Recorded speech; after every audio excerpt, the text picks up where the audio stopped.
Clue today న్యూస్కి స్వాగతం. నా పేరు వారు. ఇక డీటెయిల్స్ చూస్తే పత్రిక బాగా చదువుకుంటే మంచి భవిష్యత్తు ఉంటుందని, చదువును అశ్రద్ధ చేయకుండా అందరూ బాగా చదువుకోవాలని జిల్లా కలెక్టర్ ప్రతీక్ జైన్ అన్నారు. గురువారం పట్టణంలో సంగం లక్ష్మీబాయి గురుకుల పాఠశాల నందు ఏర్పాటు చేసిన జాతీయ బాలల దినోత్సవ వేడుకలను జిల్లా కలెక్టర్ ముఖ్య అతిథిగా హాజరయ్యారు. ఇక గురుకుల విద్యార్థులకు బ్యాండ్ మార్చ్ ఫస్ట్ను ద్వారా స్వాగతం పలికారు. ఇక పరిగి బాల సదానంద విద్యార్థులచే ఏర్పాటు చేసిన నృత్య ప్రదర్శనను తిలకించారు. ఈ సందర్భంగా కలెక్టర్ మాట్లాడుతూ జాతీయ బాలల దినోత్సవ శుభాకాంక్షలు తెలిపారు.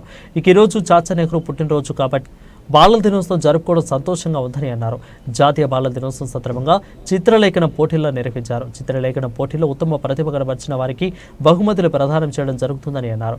ఇక ఈ సందర్భంగా విద్యార్థులు తమ లక్ష్యాలను అధిగమించేందుకు కూడా ఉన్నతంగా విద్యను అభ్యసించాలని కలెక్టర్ సూచించారు. డిగ్రీ కళాశాలలో నీటి సౌకర్య కల్పనతో పాటు మరుగుదొడ్లు మరమ్మతులు కూడా అయ్యే ఖర్చును వివరాలను సమర్పించారు. అధికారులకు ఆదేశించారు. ఇక ఈ కార్యక్రమంలో జిల్లా వైద్య శాఖ అధికారి రేణుకాదేవి, అదేవిధంగా శిశు సంక్షేమ అధికారి కృష్ణవేణి, ప్రిన్సిపాల్ వేణుగోపాల్ రెడ్డి, కాంతారావు, శ్రీకాంత్, బాలికలు, ఉపాధ్యాయులు తదితరులు పాల్గొన్నారు.